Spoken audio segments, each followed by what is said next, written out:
Hello friends, welcome back. Today I am bringing you another video with another of my favorite color combinations for copic coloring. For today I am going to use the same exact stamp that I used for my other video, and I think I am going to stick with the same exact stamp set moving forward for any of my future coloring combos that I will show you.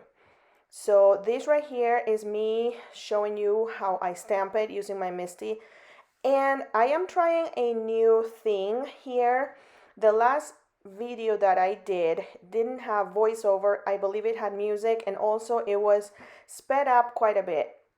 However, I want to try and do more real-time videos so that you guys can actually see how long it takes.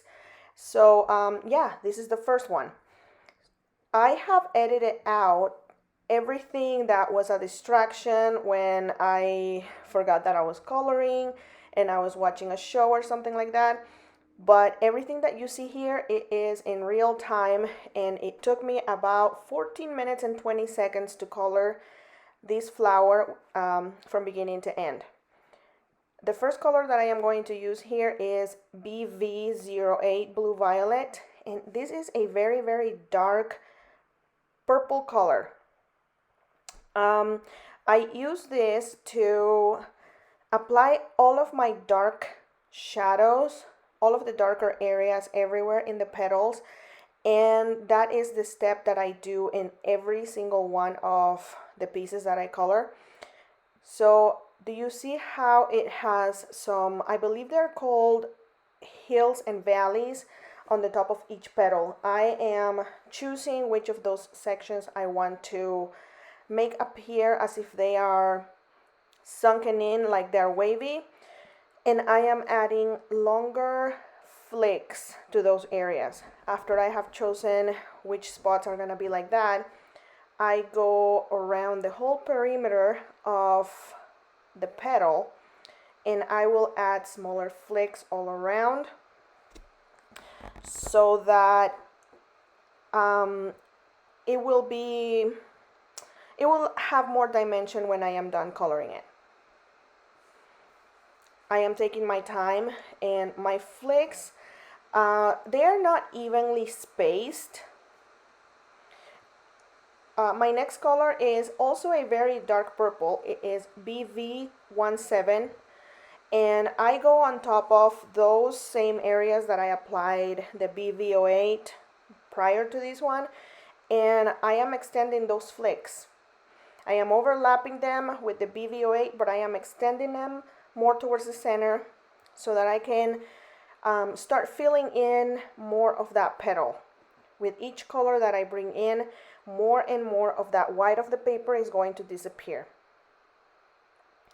V12 Pale Lilac is the next color, and this is like really light compared to the other two colors that I used, and I apply this once again on top of the whole area that I colored before, and I extend it a little bit more further in.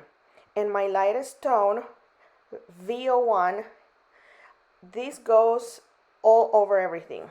I don't really worry about flicking. You can flick if you want, or you can just make sure that you color the whole petal. Now I am going in with my second layer, and I am repeating the same exact steps that I did with the first layer, except that now I am trying to be a little bit more careful because I am not doing another layer after this. So I want all of those flicks to look intentional, to look like they're meant to be there. I want them to look neat, and I am trying very hard to make them so that they start thick and end thin. Does that make sense? I hope it does. But the colors I am applying go exactly in the same spots that I applied the colors before. So BV17 is going on top of that BV08 and more towards the center. So I'm just flicking, and remember, this is all in real time. I did not speed up any of my coloring today. V12 is next, and just continuing with my flicking. I do like to flick when it comes to coloring florals. I like the texture that flicks give my petals. V01, and just going on top of the whole petal very carefully.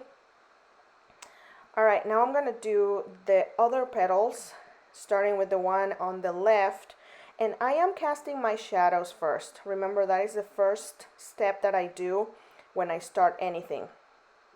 BVOA is my darkest tone, so I use it for my shadows. There should be a shadow right there as the petal curves in towards the center, and it is a petal, so I am flicking. That petal on the right is casting a shadow right there. It is folded over, so I am adding a little bit of that.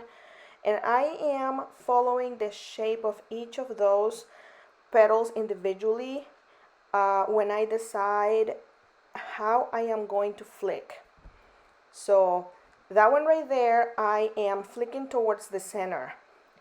I am mentally choosing a spot in the center of that specific petal, and I am flicking towards that spot.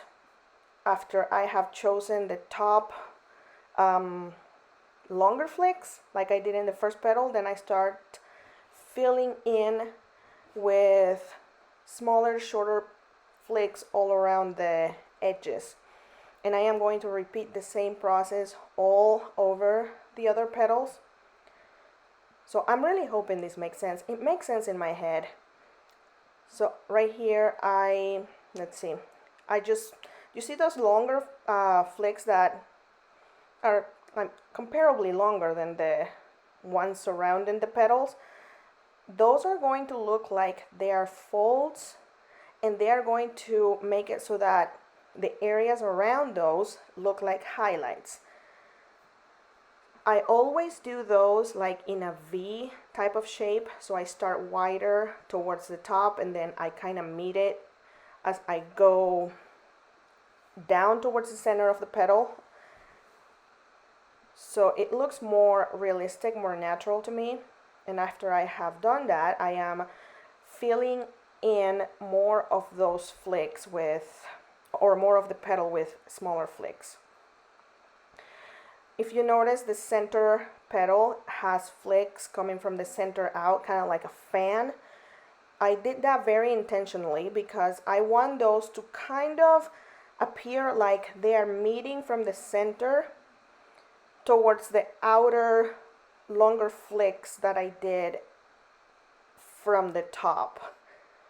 Oh my gosh, I really hope this makes sense. And I do treat each individual petal different because they are shaped different, they are positioned different. For instance, the one in the center is fully open. This one that I am coloring right now, it is towards the left and it has a little piece that is folded over. So all of that I have to take into consideration before I put my first flick on it. So yeah, I started with my darkest BVOA, and now I am moving on to BV17, and I am going on top of all of those previous flicks. So like, if you notice, I am not really trying to make it so that each and every little fiber that I colored before is covered with a new color. That is not the intention at all. All I want is to add more and more flicks. In fact, I do want to have some kind of separation between my flicks, because when I apply my lightest colors, the V12 and the V01, those are going to be coloring those white areas, and they're going to look more like a highlight, which is totally what I want. So V12 here, and following the same steps as before, and I am going on top of all of those previous colors and just extending my flicks a little bit longer. And notice how I am still not coloring every single white speck of the paper. I will leave that step for my lightest color, which is my V01.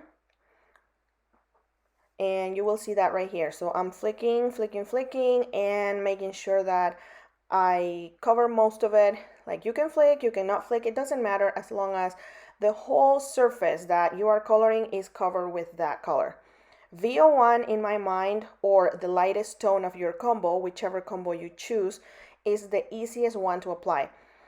And also the darkest tone of whatever combo you choose is going to be your hardest color to figure out where it goes, because especially in the first layer, because the darkest tone is where you have to think about all of those shadows. That shadowy foundation is what's going to determine where the rest of your colors are going to go and how the whole image as a whole is going to look when you're done.